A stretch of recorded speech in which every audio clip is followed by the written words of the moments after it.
Okay, Assalamualaikum and very good morning.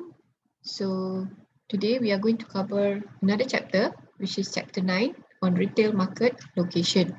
So what would be the criteria that you would look at, or factors that you will look at in order for you to locate the potential retail market that you want to invest into.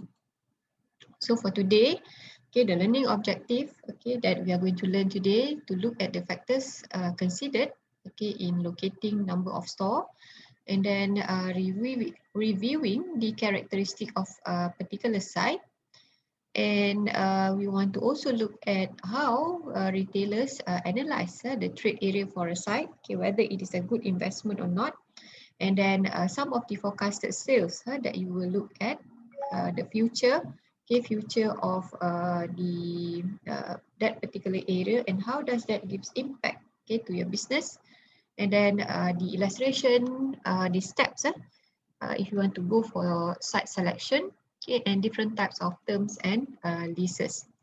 All right, so factors affecting the attractiveness of an area for locating store, we have four factors, which is strategic fit with target market, economic condition, competition, cost of operating store. So in terms of economic, okay, we want to look at the population and employment growth level.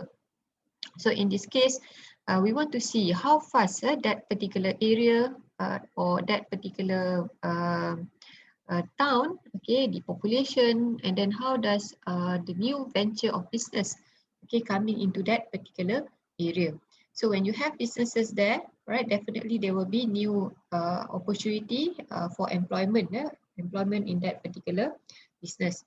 And then the competition, all right, the number of competitors available in that particular area is very important. Okay, you want to see because you want to avoid redundancy of the similar business in one area.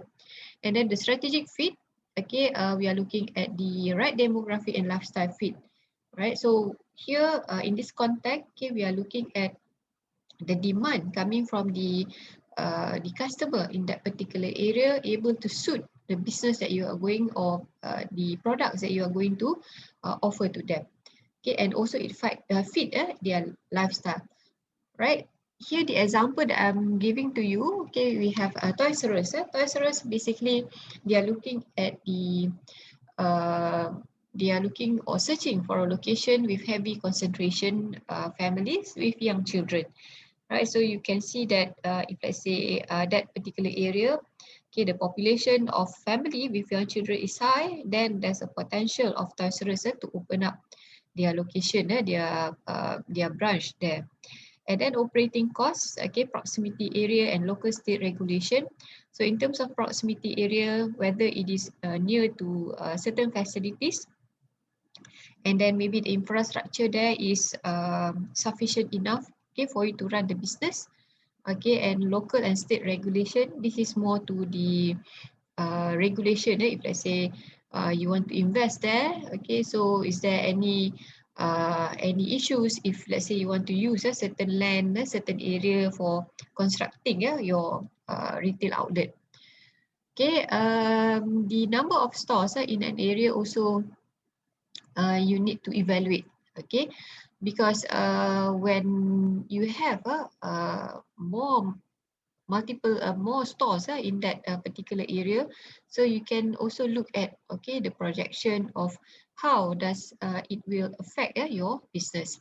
And then from there, okay, the issue like cannibalization, okay, also will happen, because if let's say too many stores open in that area, right, it will kill, okay, the other store, and the marginal revenue will be slightly lower.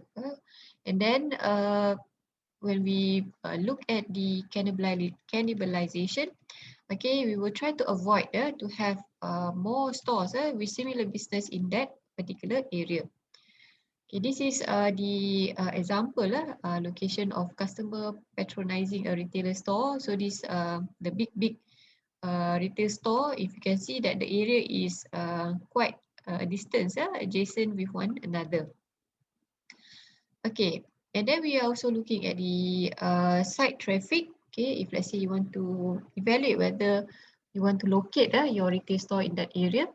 So here, the traffic flow and accessibility, in terms of the road going into that particular area, and then the natural barriers. Okay, we are looking at the whether there's a mountains blocking, you have to go through the mountain, and then maybe the big rivers. This is the natural barriers.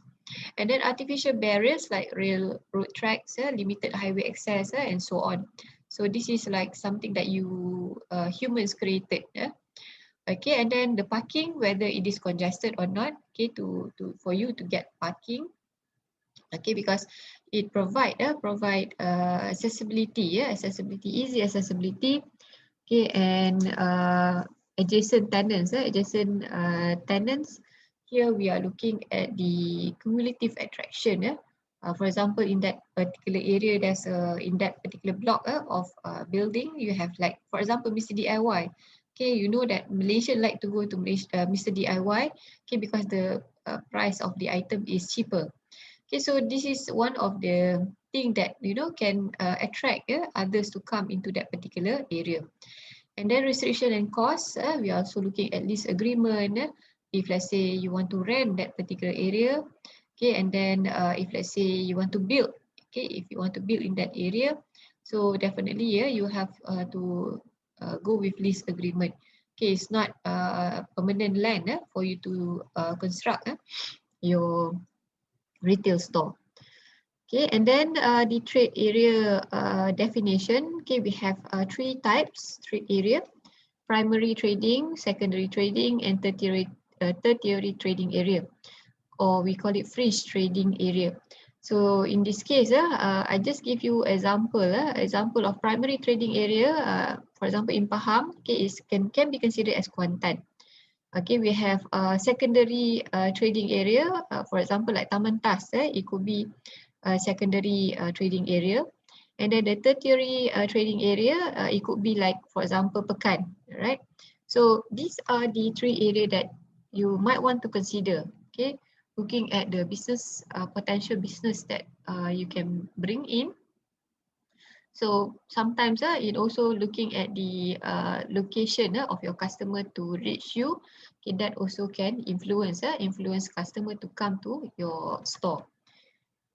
All right, factors affecting the size of trade area. Okay, we are also looking at accessibility, natural and physical barriers, competition, nature of merchandise, assortment that you want to offer, okay, location and alternative sources. So these are some of the factors that you have to look into, okay, before you can plan or decide, okay, to go for that particular trade area.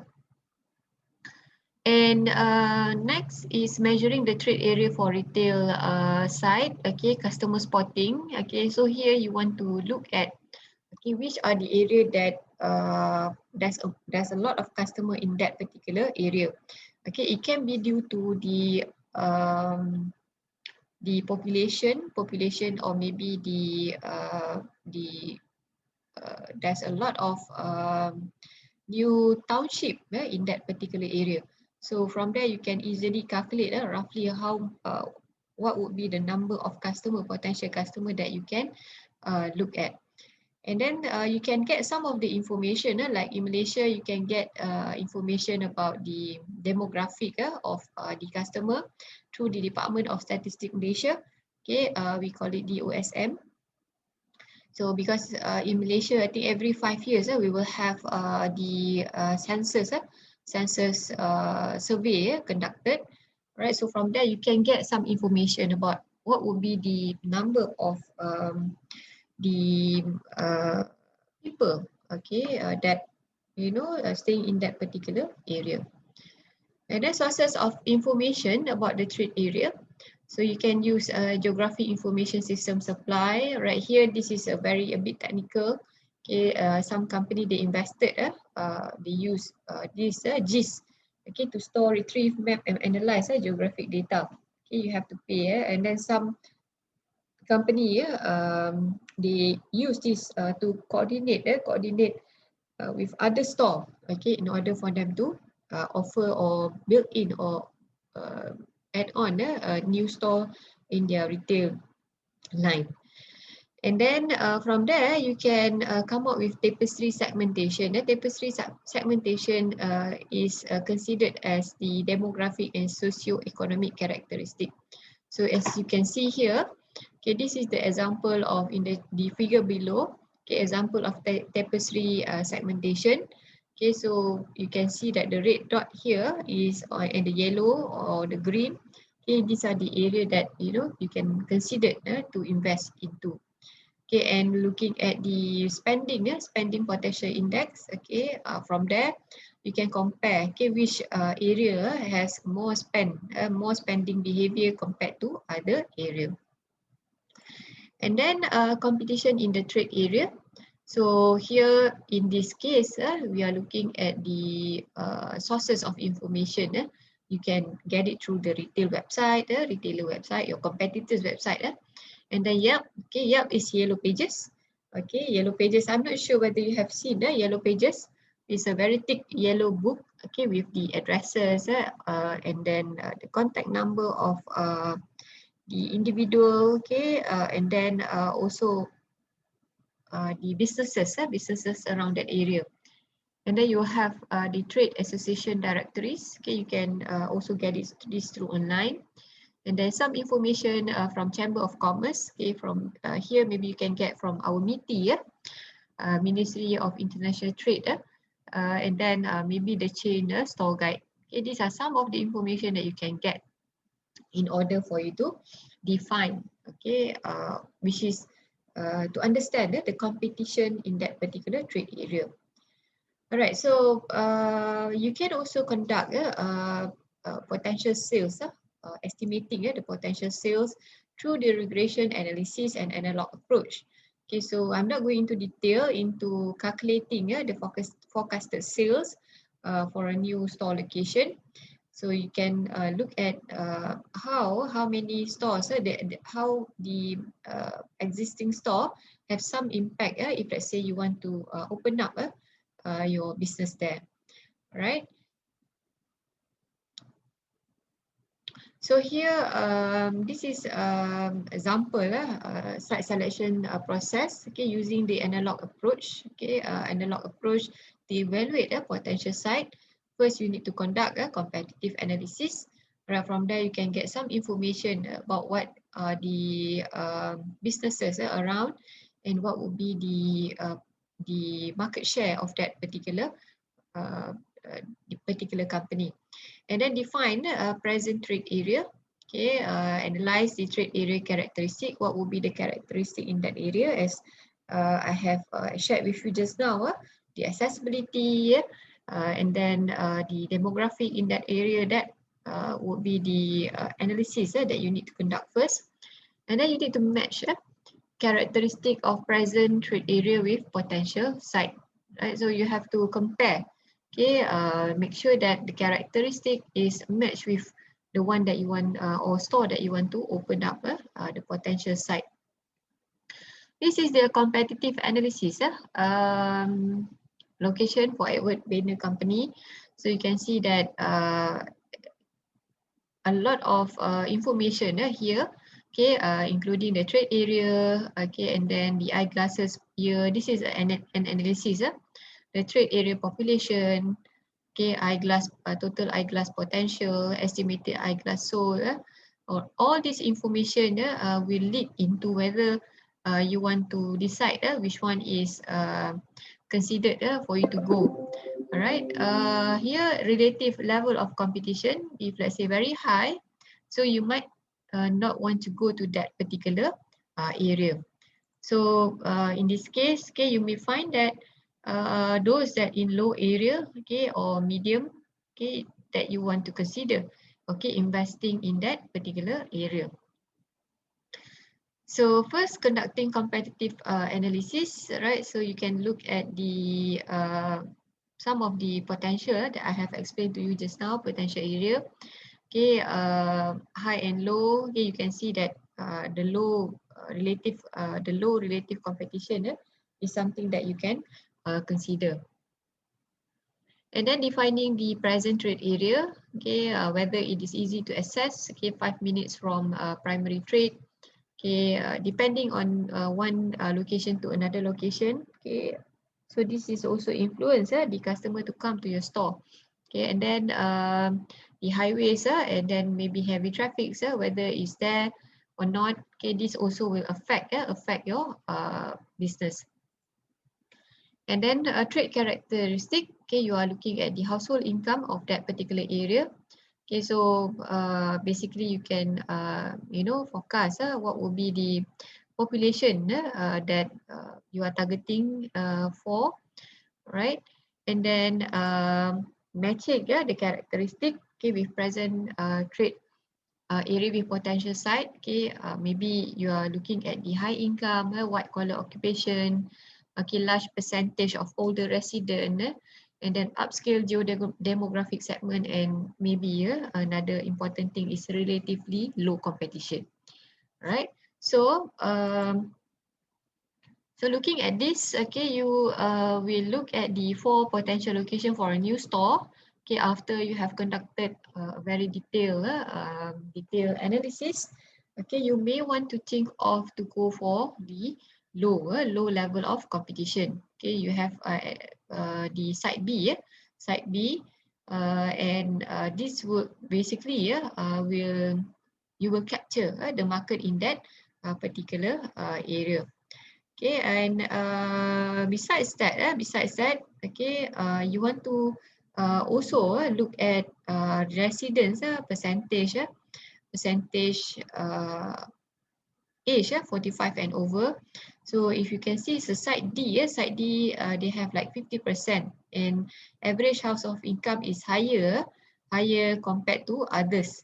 All right, so this is the area that you can also look at. Okay, this is one of the best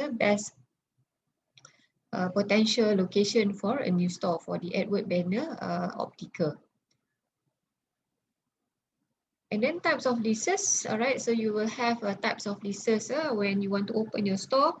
Okay, either you want to build that particular area, okay, or maybe you might want to consider to rent for that particular area. So you can look at the percentage of leases, okay, and then normally, for example, like you look at the rent that you are going to lease the rental rate. Okay, for example, like in terms of percentage leases, okay, you are going into based on your percentage of sale. Okay, and then if let's say you have higher, then you have to have a cap that this is would be the percentage of lease that you are going to pay to your landlord. Okay, and then fixed rate. Okay, you can have a very fixed rate of leases. Okay, so it will be same throughout the entire time or entire duration or tenure with your landlord. For example, like 5 years, that will be the fixed rate leases that you will pay to your landlord. And then terms of lease, okay, contingency clause. Okay, so contingency clause means that here you will have you will accept the lease if let's say you can bring along your other brands that under your company. Okay, for example, like the Gap, the Gap wants to bring along Banana Republic, Old Navy, because both of these two store belongs to the Gap. Right, so they want to bring in along so that they can increase more sales in their group. And then prohibited use clause. Okay, this is basically some of the tenants they don't want to have like rental like bowling alley, skating ring, because that will also take a lot of space. Okay, so that's why in certain store, okay, they do not have this facility. And then exclusive use clause. Okay, so you can here, if let's say you are selling that particular product, so it will be only you in that particular area or that particular mall. Okay, so this is to to have exclusivity of products that you are selling. And then the common area, okay, common area in terms of the maintenance costs, right? So basically these are some of the things that you need to look at. Okay, some of the landlord they want to also park some of the costs, okay, into that particular store. Okay, for example, like contribution for capital improvement, paying for new roof, and then participate in purchase adjoining land parcel, and so on. So these are some of the things that you can consider. Consider if let's say, okay, if let's say you want to go in that particular area, what would be the maintenance cost that you have to bear? Okay, because this will come after several years that you are operating in that particular area. All right. So these are the key terms that you can look at. Okay, some of the key terms that you can learn or refer. All right. So I think with that, okay, this is the end of chapter 9. All right. It's a very short chapter. Okay. So I see you in the next class. Thank you very much, and Assalamualaikum.